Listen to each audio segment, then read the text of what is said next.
Hello students, today we will do the topic maximization case in assignment problem.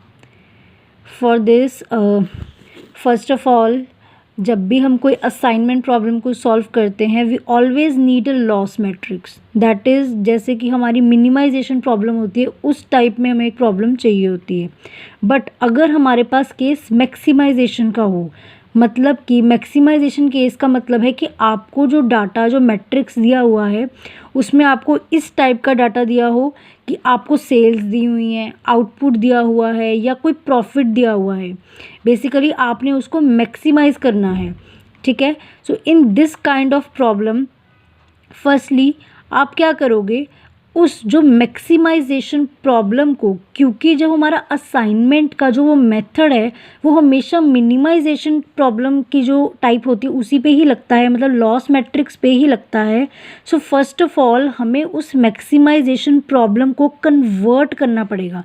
मतलब जो भी हमें matrix question में लाइक सेल्स या आउटपुट या प्रॉफिट का दिया होगा, उस प्रॉफिट मैट्रिक्स को या सेल्स जो भी वो मैट्रिक्स दिया होगा उसको हमें पहले लॉस मैट्रिक्स मींस कि जैसे मिनिमाइजेशन प्रॉब्लम होती है उस टाइप की प्रॉब्लम में बनाना पड़ेगा, कन्वर्ट करना पड़ेगा.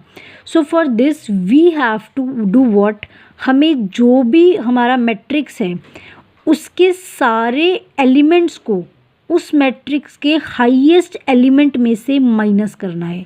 I am repeating, for this we have to subtract all the elements from the highest element of the given matrix. उस मैट्रिक्स के जो हाईएस्ट एलिमेंट में से आपको सारे एलिमेंट्स को सब्ट्रैक्ट करना है, देन वो आपका कन्वर्ट हो जाएगा टू मिनिमाइजेशन प्रॉब्लम. इसके बाद जो आपके नॉर्मल स्टेप्स होते हैं हमने वही फॉलो करने हैं, row reduction, column reduction, assignments बाकी सिमिलर रहेगा. ठीक है. सो एक पॉइंट और है, वो एक बार एग्जांपल थोड़ा सा मैं आपको बता देती हूँ, देन आपको वो पॉइंट बता दूँगी. अब सबसे पहले लाइक हमारे पास ये एग्जांपल है, हमें यहाँ पर क्वेश्चन में दिया गया है कि ये एक प्रॉफिट है, इसको हमें मैक्सिमाइज़ करना है. ठीक है. सो ये प्रॉफिट दिया हुआ है तो अभी इसको हम मैक्सिमाइज़ करेंगे. तो सबसे पहला स्टेप क्या करेंगे, स्टेप 1 में हम इसको कन्वर्ट करेंगे. जो अभी मैंने आपको बताया step, you have to do what, आपको कन्वर्ट करना पड़ेगा इस मैट्रिक्स को to a loss matrix, that is minimization. और वो कैसे करना है, आपको सारे एलिमेंट्स जो भी इस मैट्रिक्स के सारे एलिमेंट्स हैं उन सबको इसी मैट्रिक्स के सबसे हाईएस्ट एलिमेंट में से माइनस करना है. First of all we'll identify कौन सा यहाँ पर सबसे बड़ा एलिमेंट है.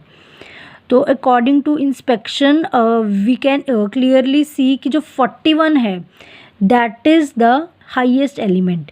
So we will do what, we will subtract all the elements, मतलब आप इधर लाइन लिख लोगे कि we will convert this profit matrix, we will convert this profit matrix to loss matrix by subtracting all the elements from the highest element. Highest element कौन सा है यहाँ पर, that is 41. Okay, of this matrix. So अब सारे elements को अब इसमें से हम माइनस करेंगे. So let's just do this. मैं आपको स्टेप 1 ये जो वाला स्टेप करवा देती हूँ, इसके बाद नेक्स्ट स्टेप सारे सेम रहेंगे जैसे हम नॉर्मली करते हैं. अब इसमें 41 में से सबको माइनस करेंगे. तो पहले तो आप चाहे ये उतार सकते हैं जॉब्स एंड यस. तो अब हमने यहाँ पर जॉब्स एंड जो भी ऊपर दिया हुआ है मशीन्स वो हमने उतार लिया है. नाउ वील डू व्हाट, अब हम 41 में से सारे एलिमेंट्स को माइनस करेंगे. सबसे पहले इसे 41 माइनस 32 9.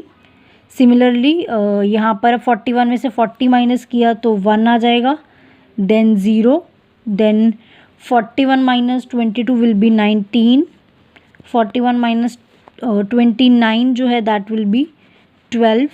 सो सिमिलरली आपने इस तरीके से 41 में से सारे एलिमेंट्स को माइनस करते रहना है. तो जैसे अब यहाँ पर आ जाएगा हमारा 3, then 1, then 41 minus 28 will be 13, 1। So in similarly आपको सारे एलिमेंट्स को 41 में से माइनस कर लेना है। सो यस, अब मैंने इन सबको जो है 41 में से माइनस कर लिया है। तो अब मेरा नेक्स्ट स्टेप क्या होगा, जो आपका मिनिमाइजेशन में फर्स्ट स्टेप होता है, दैट इज़ रो रिडक्शन। ठीक है, तो वो आपको आता ही है। अब आपने इसी जो मैट्रिक्स में से इसी की ही row reduction then column reduction, जैसे हम स्टेप्स करते हैं वैसे करते रहना है। बट एक चीज़ जो आपको ध्यान में रखनी है, जब आप एंड में असाइनमेंट्स निकाल लोगे, लाइक इसकी सपोज ये आ गई या ये आ गई, जो सी भी असाइनमेंट्स आपकी आ जाएंगी, तो उसकी जो लास्ट में हम वैल्यू लिखते हैं, आपको जब हमने एंड में कॉस्ट या जो भी हम प्रॉफिट दिया हुआ है उसका वो निकाल लेंगे कि टोटल प्रॉफिट कितना है या जो भी है, तो वो जो वैल्यूज़ लिखनी है यहाँ पर, तो वो आप क्या लिखोगे, यहाँ से नहीं लिखोगे, वो आप ओरिजिनल टेबल जो आपको क्वेश्चन में दिया हुआ था उसकी वैल्यूज़ लिखोगे and then you will total it. Okay, so this was the case of maximization in assignment problem. Thank you so much.